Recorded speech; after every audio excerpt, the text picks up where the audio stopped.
Hello and welcome to another edition of Film Seizure at the Movies. I'm Geoff Arbuckle, and before we get into today's movie, I do want to do a little bit of housekeeping. First, new episodes of Film Seizure each and every Wednesday at filmseizure.com. You can listen to us through that website where we upload everything to SoundCloud, and it's all embedded in there and all that good stuff. You can also find us at places like iTunes or Apple Podcasts, whatever they call that now, Google Play, Spotify, and TuneIn. So wherever you can find various podcasts, we're there too usually. Also, on Mondays, I have Monster Mondays, which features a different monster movie every week. You can always check that out as well.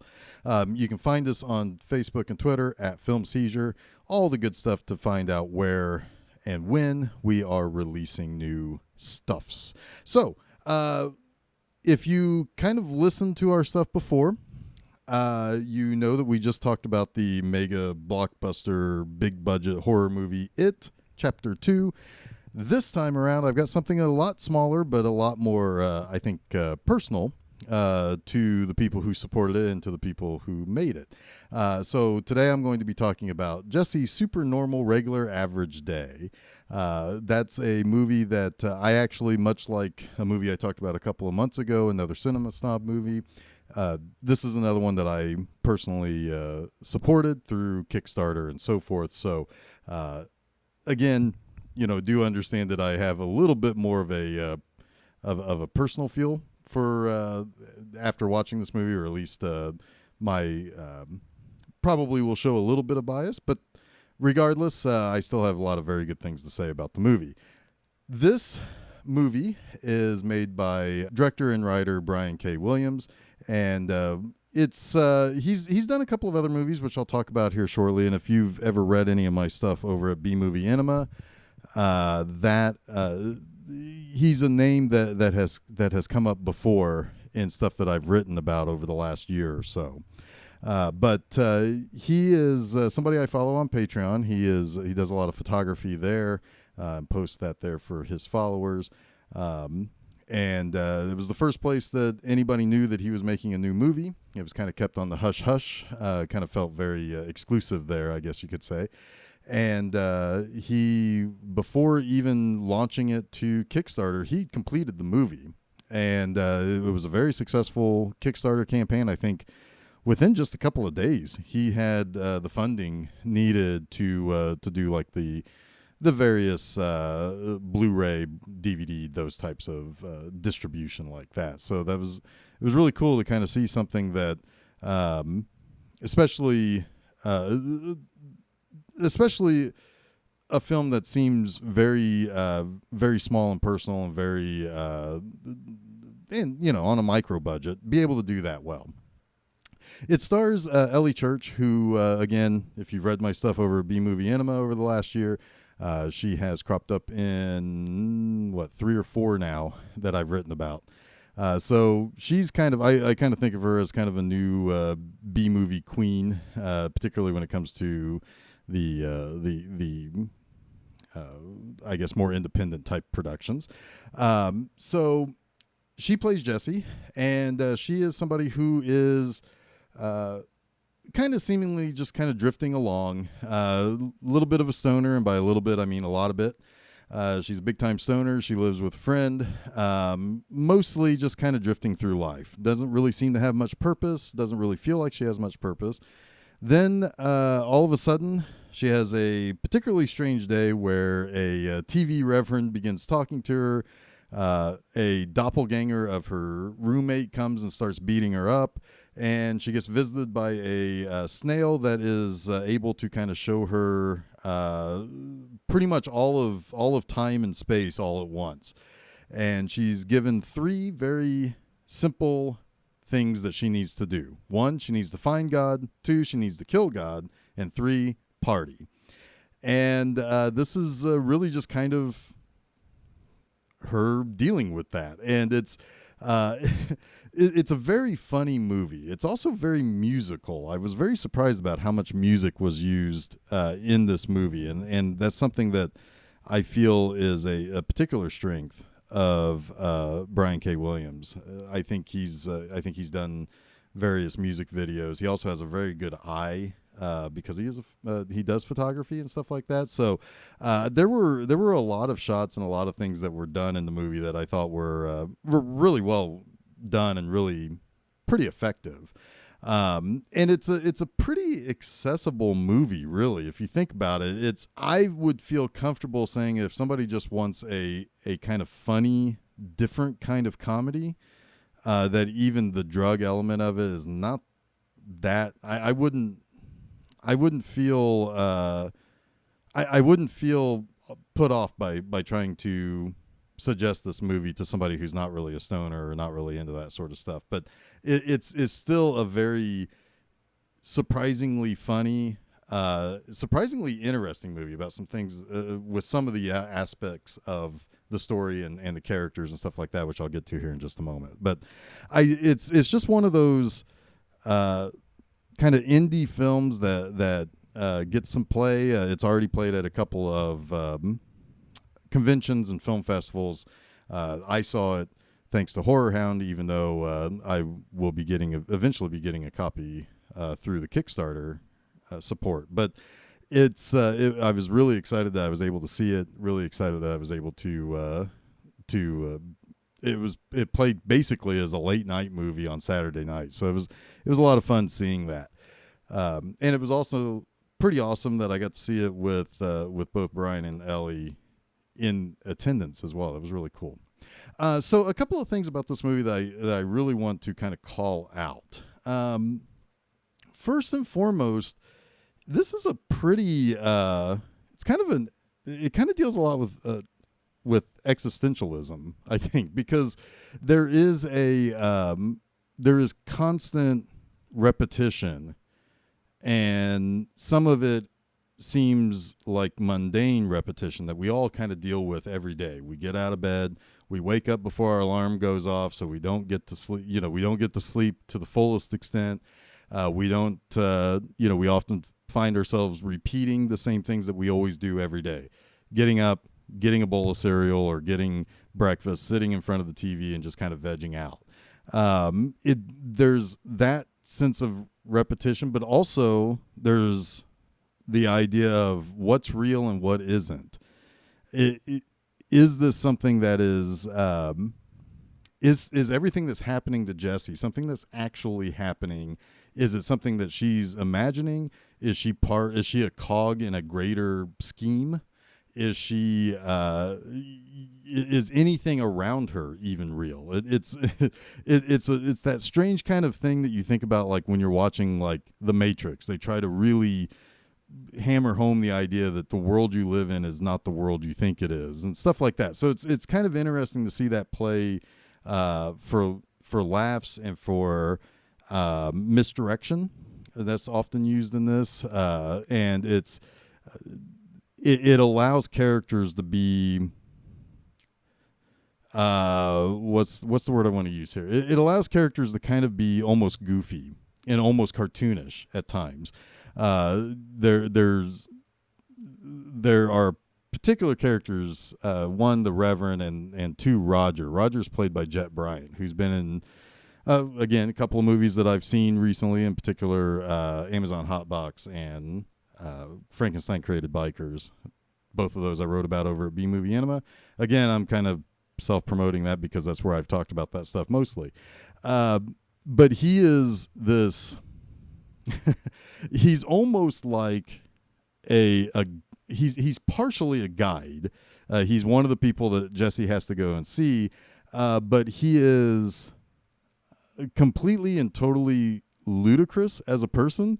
That it's with this story, the way that it's set up, the way that this story plays out, he fits perfectly, and it's pitch perfect in how all of these characters kind of deal with this weird, almost unrealistic world that's been built. And it really kind of helps not only the other characters, but also the audience question. It's like, okay, well, what exactly is real? What isn't? What is it that, we're kind of going on that journey with Jessie as well. Definitely there are some moments that I had mentioned that Williams is a photographer, and there are definitely moments where I can see that he's really using that eye very well. And in fact, there were some things early on in the movie where I was thinking, it's like, wow, some of the composition of this almost feels like kind of like a Quentin Tarantino shot, where the position of the person or the distance, like if it was a medium shot or a close up or something like that, it's used very effectively, particularly at the beginning when Jessie comes across the doppelganger of her roommate. Also, there were times in this movie where I kept thinking to like various like counterculture type of ideas where you have, obviously there's the drug element, it's almost every scene Jesse's hitting the bong or something like that. So it's I kept kind of thinking back to like movies that were made in the late 60s or early 70s where you have these people who are kind of they've dropped out, really they're just kind of floating through life, kind of doing their own thing. With the music included, it made me really think about the movie Head, where there are times where the fourth wall feels like it's being broken. There's times that the person's very self-aware of being manipulated or being or having to be trying to get to a place where they're trying to resolve what's going on in this movie. We've talked about Head on the Film Seizure podcast. It's the movie that was made by the Monkees, where it's very obvious that they are aware that they are being kind of toyed with as these people who don't really have their own. They don't really have control over their own will, it almost seems like. So I kind of was picking up a little bit on that too, especially with how much music is used and how things kind of settings would kind of transition almost out of nowhere. You leave the apartment and you're on the beach all of a sudden, or you go into the door of a house and you're in this kind of void where these cosmic beings or these kind of string pullers are kind of stationed. And then you also have the idea of regular everyday items or regular everyday things are kind of showing you more, or being something more than what they appear. So it's really, really fascinating. It's not really a movie that the plot is very simple. It's the characters, it's the acting, it's the photography, or the cinematography rather. It is a well put together, all around fascinating movie. It's very funny. You can tell that it would have probably been a whole lot of fun to make this movie. And speaking of Ellie Church, she's really, really good in this movie. She's very good at being very likable and appealing, as the various characters I've ever seen her play. And yes, even in Amazon Hotbox, where she's playing a almost a Nazi warden. But no, there are some scenes in this in which basically the scene leading up to, and then her first scene with Jet Bryant are just fantastic. And actually all of her scenes with Jet Bryant are really, really funny. And she's got pretty good timing in this movie, I would say.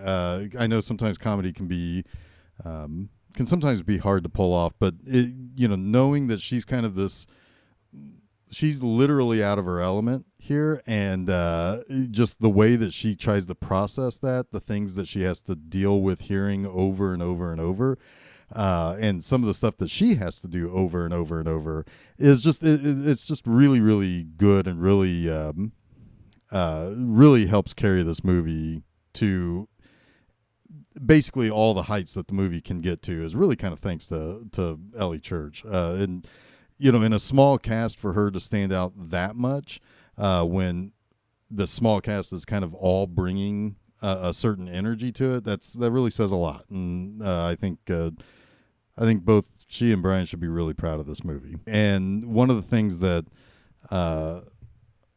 Williams had had said, and it was kind of in a response to something that I had said on Patreon, that this was really a solo project for him. He normally does a lot of he gets a lot of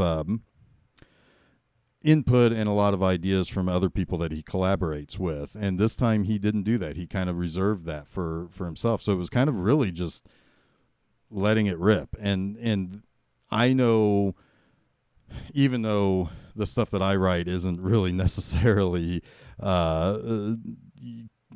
it's creative in other ways than creating a narrative, but I know that when I can feel like I can just say and do and write whatever I want, it is such a liberating feeling. So I can definitely see where he was coming from on that, and that's really cool that he really kind of kept this to himself this time, and really just kind of let his own imagination kind of run, and not have to deal with somebody saying, "Oh, I don't know if that would work or not," or something like that. That had to be a great feeling for him. And that being said, also this movie also feels very stream of consciousness. Also, so you can really tell he was just kind of letting it out, and it's a really funny movie, and it's a really interesting movie. And as I was kind of saying at the beginning, a lot of what I've seen Brian and Ellie's names on has been through collaborations, whether it was one of Williams' movies himself, like Space Base from Outer Space, or Time to Kill was another one that I'd recently seen. He also often collaborates with James Bickert, who did Frankenstein Created Bikers, Amazon Hotbox, and it's really fascinating to see this kind of. I think Jason, my co-host at Film Seizure, was really. I think he really kind of hit the nail on the head when he said that it really kind of feels like a troupe. It's a lot of the same actors. It's a lot of the same production people. Certainly between Brian and James, they seem to work together often. They support each other quite a bit, which is it's really neat to see this kind of this being created in this new wave of independent film, and this new wave of, hey, we've got the means, we've got the equipment, we've got the people, we can make whatever movie we want, and we've got an audience for that too. And so it's really fun to see that, and really fun to and really neat to kind of be able to be a part of that as an audience member, as a viewer, and just and be excited for whenever they've got something new to come along. So I definitely recommend checking this out. You should be able to find out more information about it by just simply Googling the name of the movie, Jesse's Supernormal Regular Average Day, or by going to Mostly Harmless Pictures. That's Brian's production company. So mostlyharmlesspictures.com, or if you just Google that, you should be able to come across that. It should take you either to a page where it takes you to like the Kickstarter page. I know that it did that in the past. It may just take you to a page where you can start buying it once it's out available. But either which way, you should be able to find out more information there. It's also on Facebook. You just type in Jesse's Supernormal Regular Average Day. You probably don't have to put all of that in, but you should be able to find it there and get more information. I definitely recommend anybody who likes kind of counterculture type of comedy, or you just want a good stoner comedy. This is pretty good stuff. I think it's well worth a look. It's definitely endearing too. It uses few sets. It uses some special effects, which is cool. Uses some music. It has a small cast, so you really kind of get to know the characters. You kind of really understand their motivations and what and who they are. And it's a fun little trip is really what it is. So anyway, definitely recommend this movie. Like I said, I am going to be a little biased because I'm a big fan of Brian and Ellie's and all of their work. And certainly I was a contributor in the Kickstarters, but still I was very pleased that this movie turned out the way it did. It's a lot of fun to watch, and it was a very funny and very it was a very charming movie is the best way to put it. So anyway, new episodes of Film Seizure every Wednesday. We are in the midst of Sexy September, so we are watching all of the Poison Ivy movies, for better or worse. So that continues tomorrow with Poison Ivy 2. Every Monday, we've got Monster Mondays. In October, I'm going to be looking at more black and white monster movies, or black and white horror movies. I sometimes stretch what I consider a monster a little bit, but I don't think anybody's really noticed that or cared that much. But every Friday, you can go over to bmovieenema.com, where I will, I guess, regale you with a almost like a live blogging of a B movie or a bad movie or whatever the case may be there. So that should be that I think sometimes that makes people laugh. I think some people like that. So check it out if that's something that you would like to check out. Also, Film Seizure and B Movie Enema is on Twitter and Facebook. You can just find us there at Film Seizure or at B Movie Enema. So until next time, don't forget to save us an aisle seat.